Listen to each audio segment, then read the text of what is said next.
Player coming at you with my first chaotic video. It's a real video for anyone who doesn't fully understand the rules of chaotic. So these are a bunch of my cards. Fire, Water, Wisdom. Again, Outperform Power 5 and Initiative Fire, so you're probably gonna go first. The Love Mender, he's amazing. I'm gonna call this my Desert Raiders deck. Ultra Rare Headmaster and Kaija. Ooh, these brand once again. Probably my favorite pull today. Elemental. This is up YouTube. Speed Player 8 here, coming at you with another match on Trade Cards Online. What is up YouTube? Speed Player 8 here, and what I have is 288 packs of Secrets of Velocity Alliances Unraveled. What is up YouTube? Speed Player 8 here, coming at you with another live chaotic deck review. So if you watched my previous video, X6 Rampage, I said in it, your next deck will be a stat deck, and here it is. So the title of this deck is a bit of a peculiar title, as you might have seen in the video title, obviously. So the name is 5 for 15, and there's a simple reason why it's called 5 for 15, and that's because of Lanker. So Lanker is a pretty interesting creature. He's an uncommon Silent Sands card, and so normally nobody gives him a second look, and I didn't either. But there are actually some pretty cool things you can do with his ability. So we look at his ability. So he loses 5 energy, and then you can give target creature 15 in any discipline of your choice. And that's actually pretty cool. And now, one reason why you might not want to do this is he has low energy. This is max energy. So that means you could use this ability 6 times, have him with 5 energy left, and then if you did it 7 times, you have 0 energy left. That's still a decent amount of stats, but not enough for some decks. Now, when you give him something like the Crawl Husk Armor, which gives him an additional 50 energy, that's when this becomes kind of OP, and that's what I've done here. Now, I did not come up with this combination. If you look in the description below, I've linked to the deck on Trade Cards Online, and then you can read there what inspired me to do it, where I got this idea from. I'm not sure who was the very first person to do it, but it is a cool idea. So let's get into the deck as a total, and there's a few combos you have to do in here in order to make it work, and I'll explain those as we go. So first I have Afjack in here, and now he's basically, I didn't want to have 3 fighters. It was a bit of a tough bit kind of with 3 fighters, and he's actually really important to the deck. So he has a Mewtwo's Tuning Fork, so he's going to cast 2 Mewtwo's right off the bat, and I'll show you what those are in a bit. For those of you who don't know, so you just sacrifice him, put a Mewtwo counter on target creature, and this is actually important, so as soon as you cast those 2 Mewtwo's with his counters right here, you're going to want to use that ability, and that's really what it's in here for.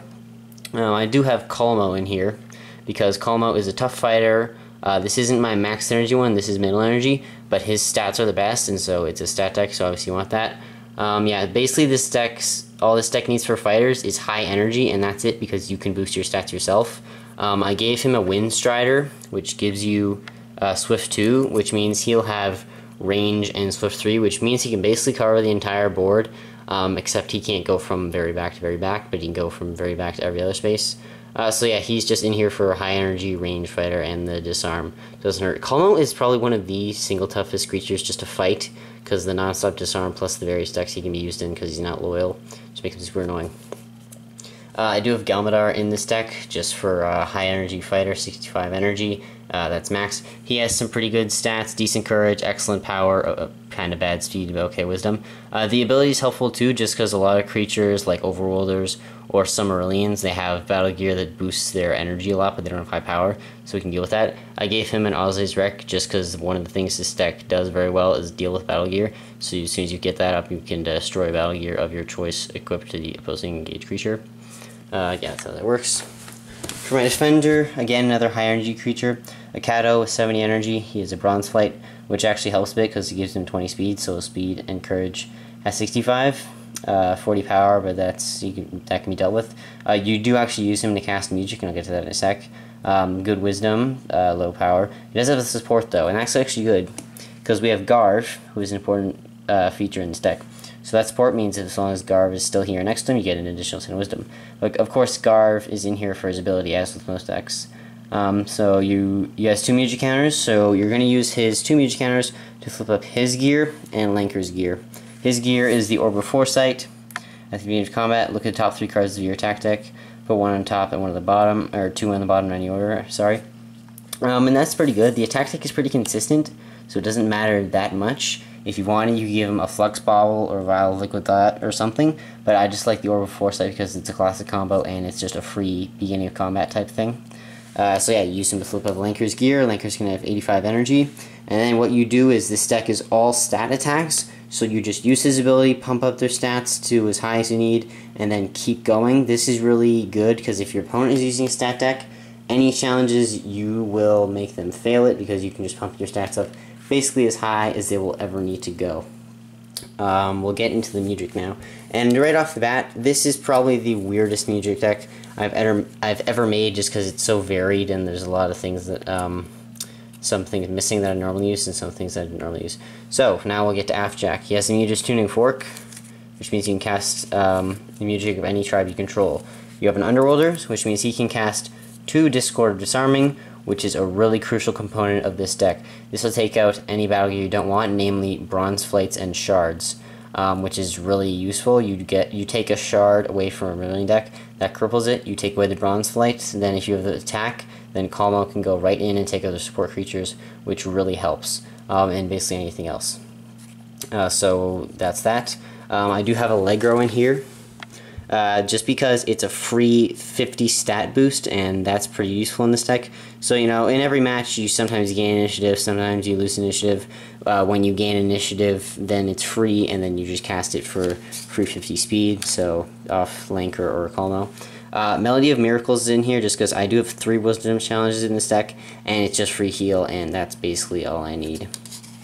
So that's why that's here. Melody of Mirage staple. I chose this just because Lanker has a Mudrik counter, and that's basically it.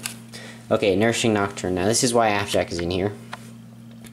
Because as soon as well, I'll get into the official combos in a bit, but basically when you sacrifice Afjack, you put that Mudrik counter on a Kados, then he'll have 2. And then you can use this if you're in a bind, because you really basically keep Kalmo around as long as possible. If you have to save him with this, then do it. Now normally you want to cast it on a Kato because he has high energy, but I've had times where a Kato is defending, and so then if you need to sacrifice Galmadar, go right ahead. Basically sacrifice one of these 2 to keep Kalmo alive, and just sacrifice you know, whenever to win, because you don't have that many fighters, so you kind of need it. So yeah, that's why that's in here. That's pretty good. The cat was going to cast that. We'll get to the location deck now. Okay, so stat deck, like I said.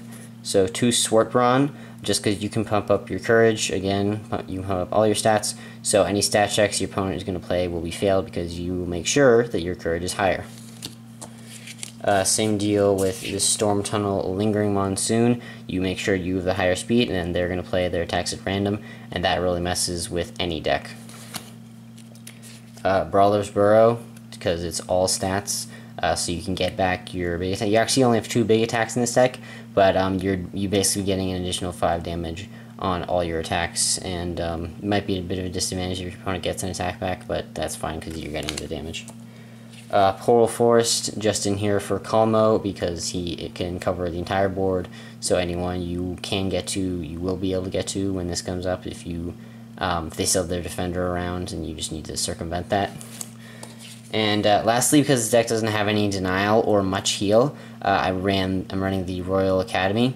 This is because you can't be burned when the regular ability is up, so no coupons with Double Candid Casualty, calls with Consuming Cacophony, Omar Parathon Racers. This would also actually stop Rhyme of the Reckless, I think, you know, just taking that away. And then if the Mirage targeted Mudrik, just other stuff that you would want to not have done to you.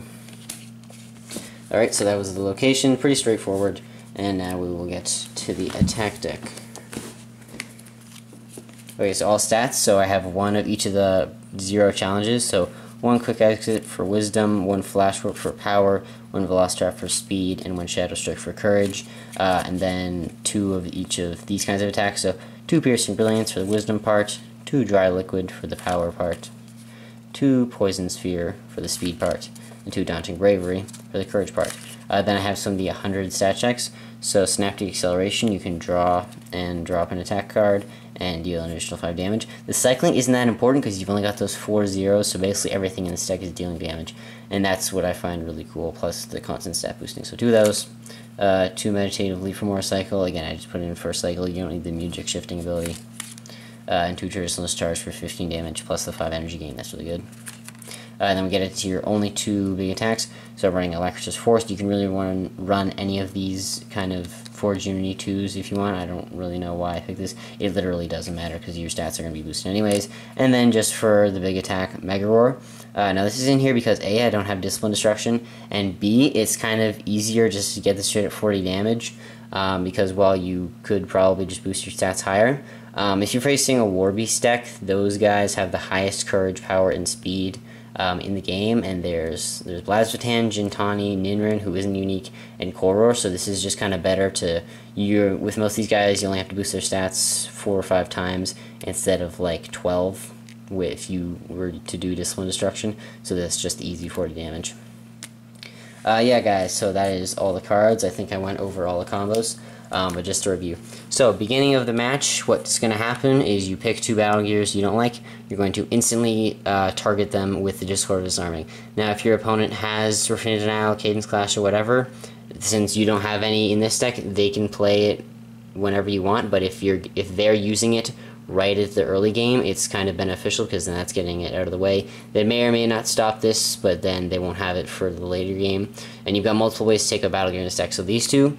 Kama has Disarm, which is always active, and then if they decide to fight Galmadar, then you're going to destroy a Battle Gear as well.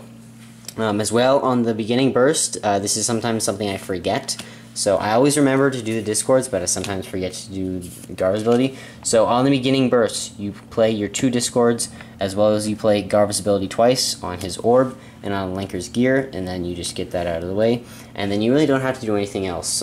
Sacrifice, again, as soon as that burst is resolved. Actually, no. You don't have to wait for that burst to resolve. If you feel like it, sacrifice Appjack. If you think there's a reason you shouldn't sacrifice Appjack, then leave him, but know that you eventually want a Kato to get that extra counter. Any extra counters you could gain, say from Chime Grids or Impending Balladeer's Flutes, put them on Garf just to have fun with his ability. And yeah guys, that's the deck. I hope you enjoyed. We're going to put, I'm getting a few new subscribers. If you're new here, please check the description box for the Save Chaotic petition. You can sign that and help us to bring back our game.